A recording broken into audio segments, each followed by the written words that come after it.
ឥឡូវធ្វើម៉េចឲ្យបងប្អូនបានយល់អំពីជីវិតបងប្អូនខ្ញុំនិយាយត្រួសបន្តិចអំពីជីវិតបងប្អូនមើលមកខ្លួនយើងមើលជីវិតទាំងស្រុងនេះឥតមានអ្វីក្រៅអំពីរូបហើយនឹងចិត្តទេកុំនិយាយថារូបខ្ញុំហើយនឹងចិត្តខ្ញុំតិចច្រឡំថាមានខ្ញុំមួយហើយមានរូបនឹងជារបស់ខ្ញុំហើយនឹងជាចិត្តរបស់ខ្ញុំអត់មានទេជីវិតនឹងគឺមានតែសបកកាយនឹងគឺរូបដែលអ្នកវិទ្យាសាស្ត្រហៅថារូបធាតុពុទ្ធលោកហៅថារូបធម៌ហើយនឹងចិត្តអ្នកវិទ្យាសាស្ត្រហៅថាធម្មពលពុទ្ធលោកហៅថានាមធម៌ពីរនឹងបូកបញ្ចូលគ្នាបានក៏កើតជាជីវិតឡើងអនត្តាមានន័យថាវាប្រតិកម្មរវាងគ្នាទៅវិញទៅមកដើម្បីឲ្យមានជីវិតអត់មានតួខ្លួនជាពលឹងមួយនៅក្នុងនឹងទេតិចច្រឡំថាមានពលឹងមួយចេញចូលទៅចាប់ជាតិទៀតអានឹងមនុស្សយល់កាលពីមុនព្រះពុទ្ធត្រាស់ដឹងមនុស្សជឿថាចឹងព្រោះតែជឿថាចឹងហើយបានគេបោកពេញពិភពលោកអញ្ចឹងបានមានពេលខ្លះបងប្អូនខ្ញុំឃើញកាត់ចាក់គ្នាព្រោះរឿងសាសនាជាពិសេសគឺនៅមជ្ឈិមបូព៌ាពួកមូស្លីមកុំថាតែសាសនាផ្សេងសាសនាដូចគ្នានោះមូស្លីមដូចគ្នាគ្រាន់តែនិកាយខុសគ្នាក៏កាត់គ្នាដែរដល់ពេលខ្ញុំមើលសពថាអូអញហើយអញបើអញចេះនិយាយភាសាហ្នឹងអញបដូរងាប់ទៅនិយាយទៅឯនោះណាសាកមើលប៉ិនមិនយូរទេខ្ញុំថាមិនយូរទេយ៉ាងយូរ10ថ្ងៃក៏បាញ់ងាប់ហើយនៅនោះមិនទេខ្លាំងជាខ្មែរយើងល្ងឹតខ្លាំងណាស់បងប្អូនជីវិតអត់មានអ្វីក្រៅពីសបកខ្លួនជាមួយនឹងចិត្តទេតែពីរហ្នឹងទេបងប្អូនមនុស្សខ្លះគាត់យល់ថាងាប់ទៅហ្នឹងព្រលឹងគាត់ហោះចេញទៅមិនមែនចឹងទេបងប្អូនជីវិតមានតែសបកដែលយើងហៅថារូបធាតុឬរូបធម៌ហើយនឹងចិត្តគឺជាធម្មពលតែប៉ុណ្ណឹងដែលពុទ្ធលោកហៅថានាមធម៌រូបធម៌និងនាមធម៌តែប៉ុណ្ណឹងហើយពេលបែកធ្លាយពឹបក៏កើតជីវិតថ្មីភ្លាមបងប្អូនភ្លាមឥឡូវមកថាខ្ញុំនិយាយក្នុងគណៈហ្នឹងដែលហៅថាគណៈគឺកូនកលាបៈប្រែមកប្រែមកក្នុងវិនាទីហ្នឹងកូនកលាបៈហ្នឹងប្រែកឹកវាចាក់ទៅមកកឹកមកប្រែហ្នឹងគេហៅមួយខណៈចាប់ជាតិទៅបងប្អូនគេថាអូមានប្រមាណវីរៈមានប្រមាណខណៈអីគេនោះ6 7គណៈមកខ្ញុំខ្ជិលនិយាយនាំឲ្យបងប្អូនវេទនាពិបាកគិតថាមួយគណៈហ្មងគាត់ណាដាច់ខ្យល់ពឹបគណៈចិត្តថ្មីបានកើតមានឡើងផ្គុំគ្នាក៏កើតជាជីវិតថ្មីមួយទៀតហើយមានតែចិត្តហើយនឹងកាយនឹងដដែលផ្គុំឡើងឃ្លានស៊ីចង់បានតែប៉ុណ្ណឹងរួចហើយស៊ីយាយងាប់រួចហើយផ្គុំនាសាជាថ្មីអញ្ចឹងបានពុទ្ធលោកថាជីវិតជាទុកដើម្បីបញ្ចប់ជីវិតគឺបញ្ចប់ការកើតដូចថ្នោតកបុតចុងមានតែថ្នោតកបុតចុងទេដែលអត់មានតពូជទៅទៀតមានតែវិបស្សនារហូតដល់សតិដឹងដល់បរមត្តសច្ចៈទីបំផុតអស់អវិជ្ជាបញ្ញាថ្នាក់ពលត្រូវមិនដូចអ៊ំខាអវិជ្ជាដូចមិនយល់មិនអីណាមិនដឹងមិត្តមិនដឹងសត្រូវអត់ដឹងអាណាយួនណាខ្មែរអាឈួតនេះលប់ពធណាងមិនចេះទៅប្រពុតអីណាអវិជ្ជាការជំនាន់ប្រពុតហ្នឹងមានយួនមានអីចឹងដែរដឹងស្អីឃើញចង់និយាយពីផ្ទះដៅប្រើដែលខ្ញុំនិយាយថាចំណេះដឹងរបស់កម្មសខាហ្នឹងហើយឡានប្រជាពលរដ្ឋហ្នឹងផ្ទុកគ្នាវាត្រូវណាស់នោះចំណេះដឹងប៉ុណ្ណឹងបញ្យល់ចង់ប្រជាពលរដ្ឋបានត្រូវដល់បញ្យល់បែបយើងអូយខំវាសនានិយាយអីជួក្បាលឡានគាត់ទៅដាក់ចំណេះដឹងរបស់ខ្ញុំមកបាក់ឡានគាត់ឥឡូវហើយប៉ុន្តែវាអត់សំខាន់ត្រង់គាត់ចាប់បានឬអត់ចាប់បានទេសំខាន់គឺខ្ញុំបាច់ទៅបើគាត់ចាប់បានគឺគាត់យកទៅប្រើការកើតហ្មងបើសិនណាជាគាត់ចាប់មិនបានក៏ខ្ញុំមិនអោយអាចចំណេះដឹងកុហកភូតដូចកម្មសខាដែរវាមានតំណំឡប់ប្រជាប្រដ្ឋទៅទៀតយើងស្អាតពីខាងក្នុងអញ្ចឹងទៅដល់កន្លែងណាក៏យើងអត់ខ្លាចដែរដល់ពេលអ៊ំខាគេហៅមកជួបខ្ញុំគាត់ខ្លាចហើយដីកន្លែងហ្នឹងគាត់វាស់គាត់មិនដើរទេដល់ពេលយើងវិញយើងត្រឹមត្រូវហៅទៅតាណាក៏យើងមិនខ្លាចដែរយើងអត់មានវាស់ដីដើរដូចអ៊ំខាហើយអ៊ំស៊ីទេសរុបមកវិញខ្ញុំចង់និយាយអំពីរឿងជីវិតពីព្រោះខ្ញុំនិយាយឲ្យថាការយល់ពីជីវិតនេះវាគឺជាហេតុនៃអំពើល្អក្នុងភាពភ្លឺស្វាងទាំងឡាយការយល់អំពីជីវិតវាធ្វើឲ្យមនុស្សមានហេតុធ្វើសេចក្តីល្អប្រកបដោយភាពភ្លឺស្វាង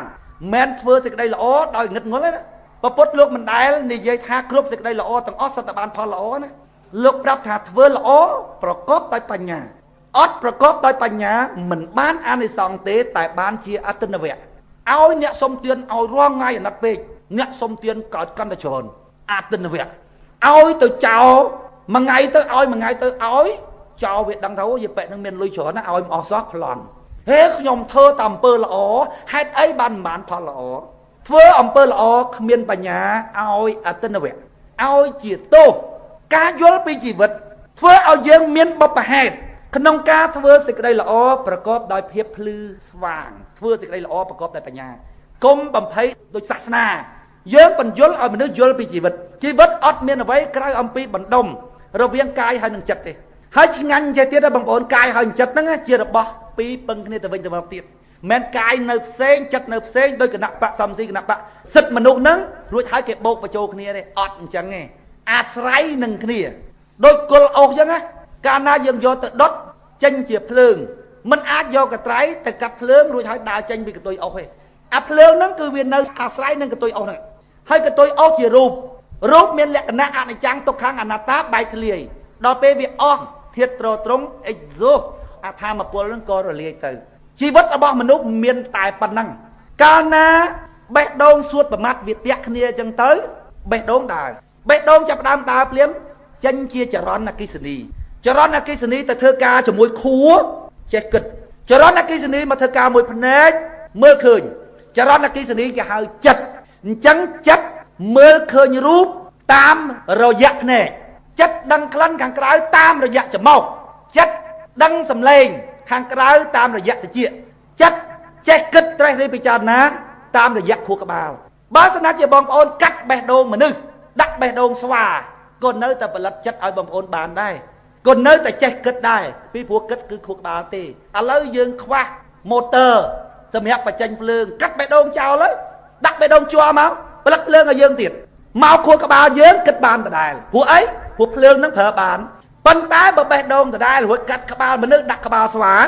អត់ចេះគិតព្រោះខួរតូចអញ្ចឹងបានពុទ្ធលោកសម្ដែងថារូបរាងកាយរបស់មនុស្សស្រីមិនអាចត្រាស់ដឹងជាព្រះសម្មាសម្ពុទ្ធបានទេសួរមកពីអីមកពីធម្មពលអត់ទេមកពីរាងកាយរបស់មនុស្សស្រីវាអន់អញ្ចឹងដំណើរធម្មជាតិបង្កើតគ្នាមកខ្សោយអញ្ចឹងធ្វើឲ្យមិនសូវមានកម្លាំងមិនអាចស៊ូទ្រាំដល់ការត្រាស់ដឹងដោយខ្លួនឯងបានទេអញ្ចឹងមនុស្សកើតមកគឺវាមានក្បាលហ្នឹងហើយសម្រាប់ឲ្យយើងគិតត្រេះរិះពិចារណាចិត្តហ្នឹងវាគ្រាន់តែផ្ដល់ធម្មពលឲ្យយើងដើម្បីគិតទេអាគិតកើតមិនកើតគឺក្បាលអាត្រង់ហ្នឹងដែលខ្ញុំចេះតែនិយាយលេងម្ដងខ្ញុំថាតែក្បាលអន់ហើយកាយដឹងវេទនាបើតែក្បាលអន់ហើយកាយវេទនាហើយបើអើយអញ្ចឹងហ្មងចាំមិនយើងចិត្តតែបញ្យល់ឲ្យក្បាលនឹងវាចំណាប់កុំឲ្យកាយនឹងវេទនាឲ្យបានសុខអង្គេផងជីវិតរបស់មនុស្សអត់មានអ្វីក្រៅអំពីប៉ុណ្ណឹងទេបងប្អូនមើលពេលណាបងប្អូនមើលពីជីវិតយល់បងប្អូនមើលច្បាប់ធម្មជាតិជុំវិញយល់បងប្អូនចាប់ដើមមើលម៉ាស៊ីនភ្លើងអត់មានម៉ាស៊ីនភ្លើងផងអានេះប៊ីស្តុងអានេះពូស៊ីអានេះវាធ្វើការជាមួយគ្នាវាធ្វើការជាមួយគ្នាប្រទាក់វិលចេញភ្លើងទៅភ្លើងជាប្រភេទធម្មពលមួយបងប្អូនមើលរូបមើលមានប្រភេទរូបប្រមាណដែកស្ពាន់សំណឈើមានឈើកញូងឈើអីរូបមានច្រើនមុខធម្មពលក៏មានច្រើនមុខអគ្គិសនីជាធម្មពលមួយភ្លើងដែលយើងដាក់លាកដៃនេះអាភ្លើងឆេះនេះយើងដុតដាំបាយស៊ីថ្ងៃជាប្រភេទធម្មពលមួយចិត្តជាប្រភេទធម្មពលមួយចិត្តជាប្រភេទធម្មពលដឹងដល់ពេលភ្លើងជាប្រភេទធម្មពលក្តៅដល់ពេលចរន្តអគ្គិសនីធម្មពលឆក់កញូងវាខុសពីសាឡៅខុសពីក្លាញ់អញ្ចឹងណាវាខុសគ្នាអញ្ចឹងណាអាចិត្តក៏អញ្ចឹងដែរចិត្តវាជាប្រភេទធម្មពលដែលដឹងប៉ិនគាត់ដឹងទេណាតមកភ្នែកបានឃើញតមកត្រចៀកបានដឹងសម្លេងតមកច្រមុះបានដឹងក្លិនហើយបងប្អូនសម្គាល់ថាពិភពលោកនឹងមានតែប៉ុណ្ណឹងមានតែក្លិនមានតែពណ៌មានតែសម្លេងមានតែរសជាតិទេនឹងចេះកើតមកមានច្រមុះចុះបើអត់ច្រមុះមិនរស់នៅអត់ច្រមុះហៅថាអូគ្មានក្លិននេះក្នុងលោកនេះគេថាក្លិនមានមិនដឹងបងប្អូនសប្ងៃអត់ដឹងចរន្តទូរស័ព្ទផងមានចាប់បានណាទូរស័ព្ទមកមិនស្រួលមានជាមួយឯកន្លែងនេះមិនច្រមុះហើយជាមួយឯកន្លែងនេះមួយដកកាពីតមកតែមួយសម្រាប់ដឹងទូរស័ព្ទអញ្ចឹងបានសัตว์ក្នុងថ្នាក់ផ្សេងគ្នាវាតាក់ទងគ្នានៅក្នុងចរន្តផ្សេងគ្នាហ្មងហើយវាក៏អត់ដឹងថាមានយើងដែរប្រពុតលោកថាដើរមិនរួចផងភពលោកនឹងដើររួចផងសុទ្ធតែសัตว์ជុំវិញនឹងទាំងអស់ហើយយើងឋានសួគ៌ចេះតែនៅកន្លែងណាធ្វើបុណ្យប្រាថ្នាទៅឋានសួគ៌តាមតែយើងហ្នឹងយើងងាប់ទៅឲ្យកូនចៅរៀបចំតាមអ្វីដែលយើងជពាក់មានកបិតមានចានមានឆ្នាំងមានលុយអញ្ចឹងទៅដល់ពេលពួកវាហ្នឹងតាក់ទងគ្នាតាមទូរស័ព្ទហ្នឹងវាឲ្យកូនចៅវាដាក់តាមអាហ្នឹងតាមរបស់វាហ្នឹងដល់ពេលតកើឲ្យដាក់អាចតែតាមនេះវាទៅប៉ុន្តែដល់ពេលជីវិតដូរផ្លាស់វិញយើងជួនកាលទៅជាតកើទៅជាជ្រូកទៅជាអីទៅដាច់ខ្យល់ភ្លាមកើតភ្លាម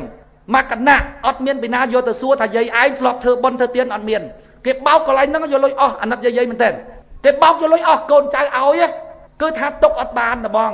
បើថាចោលប្លន់គាត់ មិនស្រួលកន្លះមកមិនយកលុយគាត់បានណាពួកអីមកចូលខ្ទាស់ច្រើនពេកប៉ុន្តែដល់ពេលគេមកបោកវិញនិយាយពីស្រ័យឲ្យគេស្រួលហ្មងឯងមើលពីចង្ងាយទៅថាអ៊ំអើយអ៊ំអាចោបោកទេអ៊ំអើយអាចោបោកទេប៉ុណ្ណឹងនិយាយថាម៉េចឯងប្រាប់គាត់ថាគេបោកខឹងឯងទៀតជេរឯងទៀតណោះនគរខ្វាក់ទេកូនអើយអញ្ចឹងសរុបមកវិញអ្វីដែលខ្ញុំចង់និយាយឲ្យបងប្អូនយល់ដើម្បីឲ្យបងប្អូនងើបឡើងធ្វើសេចក្តីល្អសម្រាប់ជាសេចក្តីសុខសម្រាប់ជនរួមឈាមរបស់យើងគឺបងប្អូនយល់អំពីជីវិតយល់ថាខ្លួនយើងអត់មានអ្វីក្រៅអំពីចិត្តនិងកាយផ្គុំគ្នាទេបើបងប្អូនយល់ថាជីវិតគ្មានអ្វីក្រៅអំពីចិត្តហើយនិងកាយផ្គុំគ្នាទេបងប្អូនគិតពីតម្លៃរបស់ជីវិតបន្តិចមើលអាខ្លះកើតមកលើផែនដីសម្រាប់ទម្ងន់គេសុំតែគេរស់អាខ្លះកើតមកលើផែនដីដើម្បីរួចខ្លួនមិនកើតទេបើពុតគុំគ្នាមកវាត្រូវការស៊ីត្រូវការជុះខ្ញុំទៅចការខ្ញុំអង្គុយមើលសពអញធ្វើចការប្រហែលចង់2ខែមិនទាន់រួចពីអាស៊ីហើយជុះធ្វើដបងដៃធ្វើរោងបាយធ្វើអីសម្រាប់ដាំស៊ីណាស៊ីរួចហើយធ្វើប្រគួនសម្រាប់បញ្ចេញទៅវិញបញ្ញាប់បន្តិចពីព្រោះអាចចេញហើយចូលហ្នឹងអាខ្លះថាអាចចូលសំខាន់ជាងខ្ញុំថាទេដូចជាងគ្នាទេខាន់ជុះមួយថ្ងៃងាប់អត់ស្រួលទេអាចជុះក៏បញ្ហាដែរអាចចេញហើយអាចចូលហ្នឹងក៏ត្រូវស្មើគ្នាចេញហើយចូលហើយនៅមានអាកន្លែងដេកទៀត2ខែអត់បានអីផងតាចេញហើយចូលហ្នឹងអញជួយអស់លុយមកកណោ2ខែតាចេញហើយចូលពីមាត់ទៅគូតហ្នឹងហ្មងចំយ៉ាស់អញដូចគ្មានបានកាយសោះគិតសពទៅណារកតម្លៃអត់ឃើញហើយខ្ញុំឆ្ងល់គេចេះតែស៊ីដីស្រួលអីក៏ស្រួលម្លេះអត់មានគិតពីតម្លៃនៃការកើតលើផែនដីតអសោះអាខ្លះកើតមកទម្ងន់គេអាខ្លះកើតមករួចខ្លួនអាខ្លះកើតមកចង្រៃគេមកធ្វើបាបគេធ្វើបាបឯងអាខ្លះកើតមកបានជាទីពឹងដល់មនុស្សក្នុងពិភពលោកច្រើនមែនតែនដូចព្រះសម្មាសម្ពុទ្ធអីជាដើមអានោះតម្លៃនៅត្រង់នោះបងប្អូនពិចារណាមើលបើគេថាអូយមានមកហើយកើតមួយហើយលើផែនដីទុំមកអាស្អីមកអាទម្ងន់ផែនដីយកទៅវិញទៅអាទម្ងន់ផែនដីប្រងមកទាំងចង្រៃគេទៅវិញបើគេថាអូយមកអាចម្រើនផែនដីអូចាស់ស្គរមកហើយមកចម្រើនផែនដីប៉ុន្តែខ្លួនឯងអត់ព្រមទេណាខ្លួនឯងអត់ធ្វើជាទីពឹងណាអត់ឲ្យគេទីពឹងទេហេតុអីបានបងប្អូនទៅអញ្ចឹងមកពីបងប្អូនអត់មានជំនុកចិត្តវាអត់សំខាន់បងប្អូនសង្ងំសុខឬបងប្អូនធ្វើការឲ្យគេទេដែលជាសេចក្តីសុខពិតប្រាកដរបស់បងប្អូនហេអត់ធ្វើការឲ្យគេដេកទៅផ្ទះបានស្រួលហើយធ្វើការឲ្យគេពិបាកវាអត់សំខាន់បងប្អូនដេកនៅម្ដុំ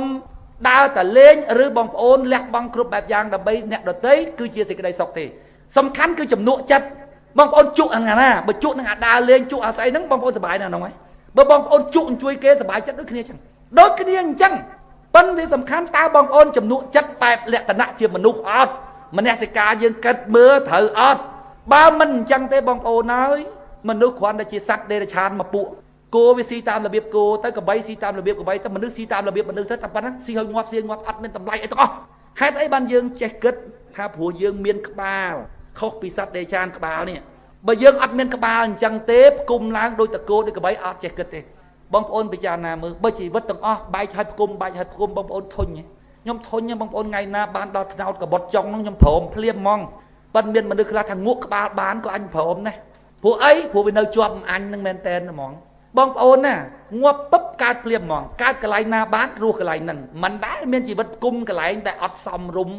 មានធាតុផ្សំសម្រាប់កើតទេមិនដែលជីវិតឯណាទៅកើតឋានប្រច័នវាអត់មានទឹកអត់មានអីគ្រប់គ្រាន់ជីវិតកើតតែកន្លែងដែលមានលក្ខខណ្ឌជីវិតគ្រប់គ្រាន់ហើយតែកើតបានរស់បានហើយកើតជាទារស់របៀបទាទៅហើយអារស់បែបសត្វដេរឆានទាំងអស់ហ្នឹងទាំងមនុស្សឡើងបើអត់គិតអីទាំងអស់ហ្នឹងសត្វដេរឆានជាគ្រាអារស់បែបសត្វដេរឆានស្រួលជាងគេបំផុតគឺអត់គិតអាខ្លះព្រឹកឡើងតើមានបាយស៊ីណាកូនវារាយពេញផ្ទះទាំងអស់ណែរវល់សបាយជាងឯងទៅទៀតសបាយផុតតែមកអត់គិតហ្នឹងហ្មងសត្វដេរឆានអត់គិតសោះបាយហើយចឹងទៅភ័យអីបងប្អូនអូគេបយុយយើងថាខ្លាចកើតជាទាជាមន់ទៅសួរមន់ទៅសួរទាអញក៏ខ្លាចកើតជាឯងណាកំពុងតែស៊ីចលៀនស្រួលចង់ងាប់ដល់ពេលអញ្ចឹង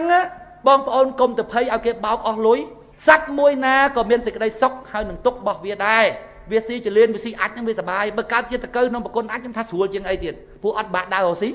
ដេកក្នុងស៊ីនំស្រួលហ្មងស្រួលជាងនឹងទៀតព្រូននៅក្នុងពោះហ្មងស្រួលខ្ញុំកើតជាព្រូនអូខេប្រោចឹងដល់ពេលយើងនិយាយអញ្ចឹងពួកអអ្នកសាសនាហែងបានអី20អញយកលុយចាល់មកភូមិក៏មានតែមួយមកស្រុកក៏មានមួយសូមចាប់ចំណាប់ឡំគ្រាចំក្រោយបើខ្ញុំតែម្នេះសូមគុណ